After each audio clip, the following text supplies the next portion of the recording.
trucking, well, every now and then trucking pays me something. And if you saw the other channel on Trucking Matters, you saw my P&L was, I lost almost 10 grand last year driving a truck. So I'm just trying to do everything I can to not let that happen. Just trying to beg, borrow, and steal to get my head above water right now.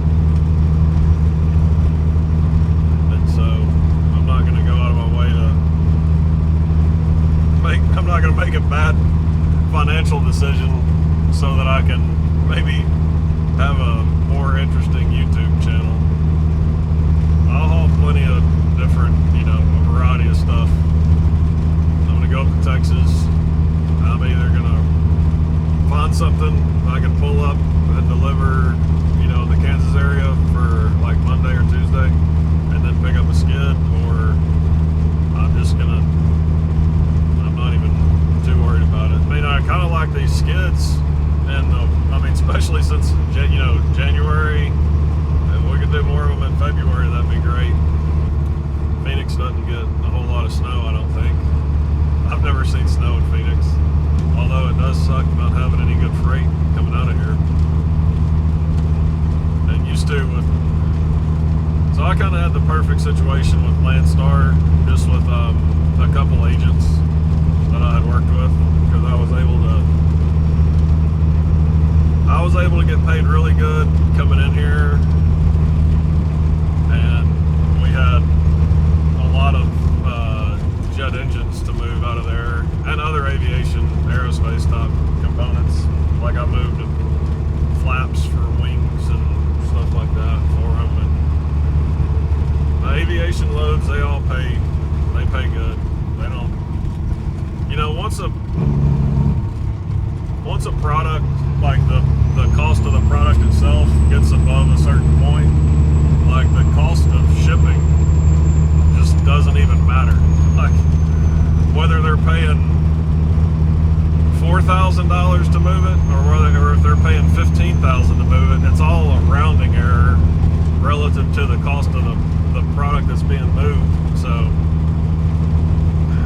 that's really kind of what I've always tried to focus on, is moving stuff that is pretty expensive and delicate. Like I made pretty good money moving components that go into the electrical grid, that substations and utility companies use, and robotic, done some robotics loads, although most of the robots, they get moved around on like Conestogas, but every now and then they'll have a robot that's too big, it won't fit inside a Conestoga, so they got to move it on a regular flatter step. So I've moved a few robots, like robotic welders and stuff like that. Since Landstar doesn't want to speak to me anymore, and I'm under a new authority, it's been kind of hard to get back into that quality of freight. I've been moving, and even when I moved these utility trailers around my house, I've always moved those. They're just so close to home. It's like anytime I'm leaving the house, they're right there, not very much of a deadhead, and they pay above the market, so I've always moved those things. Once I can get on with Landstar again after a year, and they always prefer to move stuff on their own BCO trucks, so it's not like they're gonna be asking me to haul any engines for them again. But every now and then, if, they get stuck and they don't have a truck where they need it, and they need something moved, then it'll get pushed over to the outside carriers.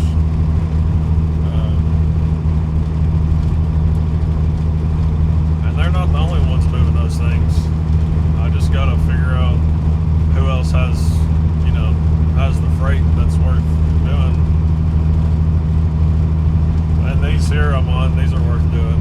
These are good people to work with. So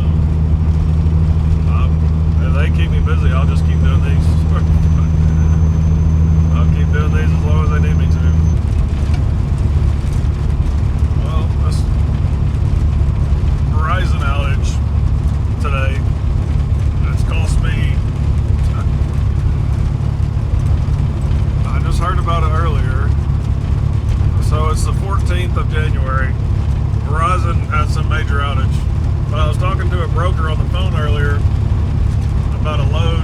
I'm in Texas now, but I was crossing from Arizona into New Mexico. Or, no, I was already into New Mexico, but I was talking to a broker about a load on the northern side, like outside of Albuquerque. It was just a load of like a part of a crane they needed moved to Oklahoma, and they needed a low pro step, and they were paying, it was like $3.50 a mile, but they needed 180 days of authority.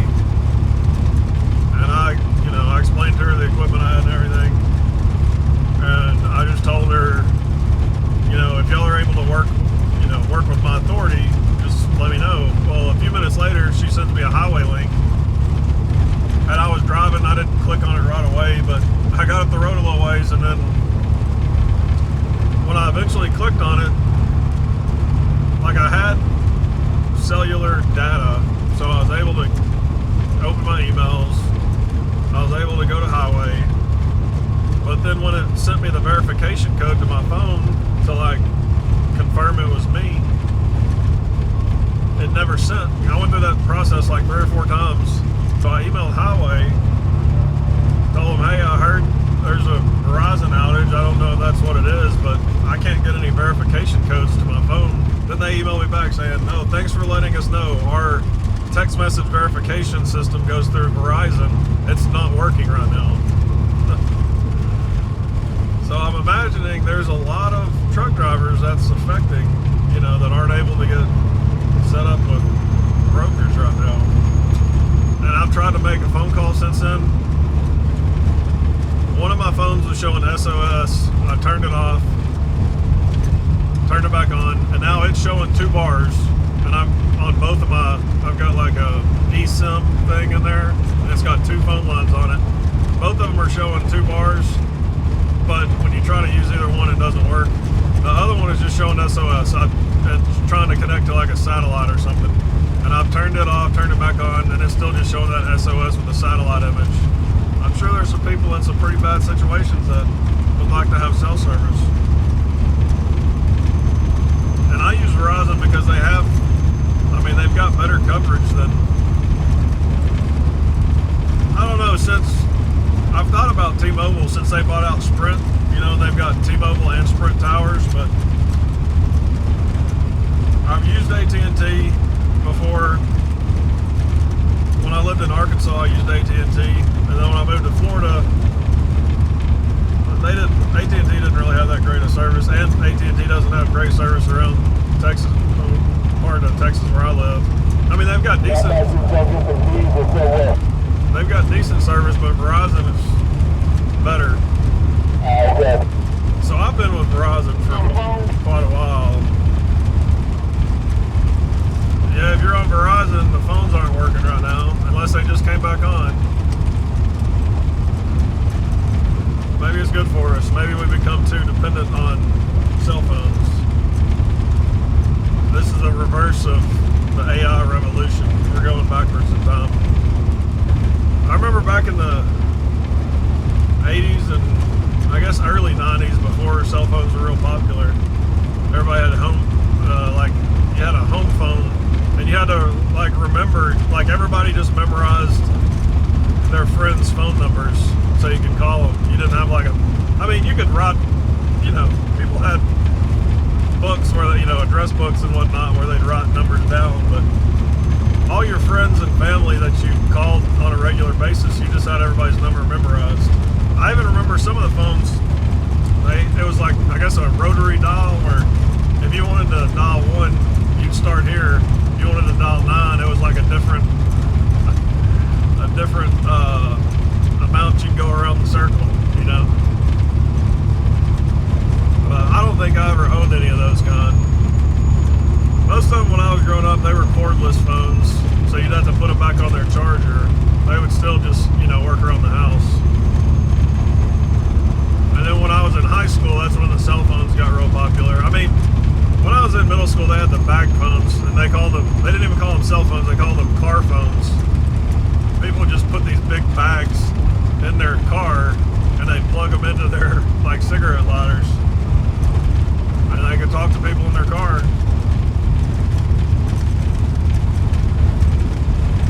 I was probably around the same time when I think it was Saved by the Bell. They had that big brick phone. But yeah, phones are a lot better nowadays. But I do everything from the phone. Like I try to use the laptop as little as possible. I can run most of the business off of my phone. You know, I use a combination of phones and an iPad, and I do use a laptop occasionally. But for the most part, the phones can do everything now. But yeah, so that load cost me $1,750 of revenue, not profit. But I was really just looking for a load to pay for my fuel to get back to Kansas. I wasn't looking to like make any money. I just wanted something to cover fuel, and that would have covered fuel and some. So that was nice. I was going to be able to make a little money on top. I'm kind of scared to turn the GPS off, but I guess since the satellites are all still operating fine, the GPS still works. As long as you already had it loaded up. Well, and the data's still working, so I guess, let's see. So it says no internet connection right now. So maybe the data's not working. Maybe I just got lucky with the data working back where I was. But, so, yeah, I'm trying to get out to, I was shooting for Midland, Odessa, but we had some real high winds in New Mexico, so I slowed it down just to save on fuel. And then El Paso ran into a lot of traffic. If I can pick something up Friday that delivers Monday in Oklahoma or Kansas, that'd be fun. I ended up in Pecos, Texas. My ECM power problem came back this morning when I went to crank the truck. It was like the same situation I was in when I was up in Kansas. And so I was parked at the Loves in Pecos. And so I didn't touch any of the wires. I wanted them to try to pin down what, or isolate what was missing power at the time, and try to touch the wires as little as possible while they were doing that. And so the guy, whenever he came into work, their electrical mechanic guy, I mean, we really just did everything I'd already done, but we didn't know it at the time. So what we were trying to do is I left the key in the on position. That was the only difference is I left the key in the on position while we were messing with wires and testing wires and stuff. And it was all the same ones. I mean, just everything coming out the back of the battery box, everything right at the ECM harness coming off the ECM, and everything around the starter. And we didn't know it at the time, but my ignition circuit breaker had tripped. So it didn't really matter what we had done. We weren't going to get any power through there without resetting that circuit breaker. So as soon as we reset the circuit breaker, it fired right back up, just like normal. But we weren't able to isolate it because we had put our hands on every wire that I messed with before, and so it could have been anything. So, and I called the cat shop where I live and talked to the mechanic there in Longview, and I just asked him if the fact that circuit breaker had tripped, if that would help tell him any new information, and it won't. He said that could still just be anything that requires the key to be in the on position could have caused it. So that's a lot of stuff. That's a whole lot of stuff that could be causing that problem. So the next time it happens, I'm gonna make sure I check that circuit breaker first. And I don't know if I had recorded anything, but I put the truck, after I delivered the first skid, I put the truck in the shop, and they checked everything, so they just how they were going to diagnose it is they had the truck cranked, and they were just trying to mess with all the wiring and get the truck to fail, or get the truck to shut itself off while it was running, and they couldn't even get it to stutter. They had done messed with all the wires that I was messing with when I was out on the road. They said they couldn't get it to do it. They said it was just running fine. So the only other similarity, and I think it's just coincidence, but whenever I shut the truck off, it was warm and the temperature had dropped. I think the temperature dropped by like 30 or 40 degrees overnight. I don't know if the cold weather could have something to do with it. So I called another mechanic that he's done some work for me, and I asked him just what his thoughts on it were. He said they could look at it, but he told me that he knew a cat like ECM specialist in the area. They just that's mostly all he does is work with cat ECMs. So he gave me his contact info, and I called him, and he sounded pretty confident that he'd be able to figure the issue out. And so after I deliver this next skid, I don't think I'm going to put another load on the trailer. I'm just going to go pick up the skid, and then after I deliver it, I got to go home anyways for a safety audit. So I'm going to get him to look things over. And the one thing I'm thinking is, it could be anything that's causing it. However, the fact that it failed while I was driving, and the entire everything lost power one time. I mean, the engine shut off one time, and then 2 other times when it happened, I was driving and I just lost throttle control, and my range selector was acting weird, and that was just real intermittent. My throttle came back, and then it went out, and then it came back, so it's just sporadic. So I think it's if you looked at a Venn diagram where there's overlap, I think it's probably some wire that has, it's like ECM power plus it's on the ignition circuit. So I don't think it's just a set of lights that also require the ignition the key to be in the on position. I think it's something with I think it's the ignition circuit.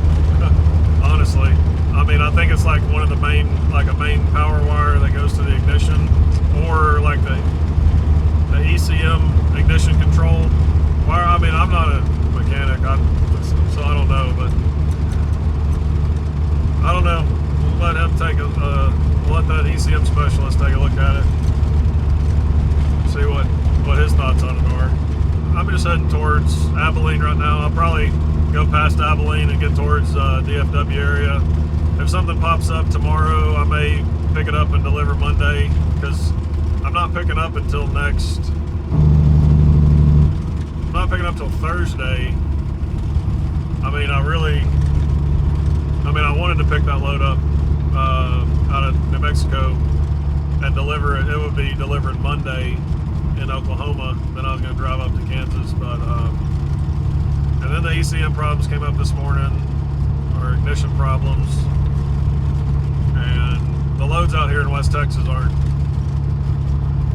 they don't seem to be paying any more than the stuff out in Arizona, New Mexico was. The load I called about New Mexico was really the only decent paying one, and it was like $3.50 a mile or so, somewhere in that neighborhood, and it was like 12 wide. It was part of a crane. This is the slow season for flat and stuff, so you don't really plan. It's a bonus that I'm able to do some halfway decent loads during January and February, so it's not the end of the world.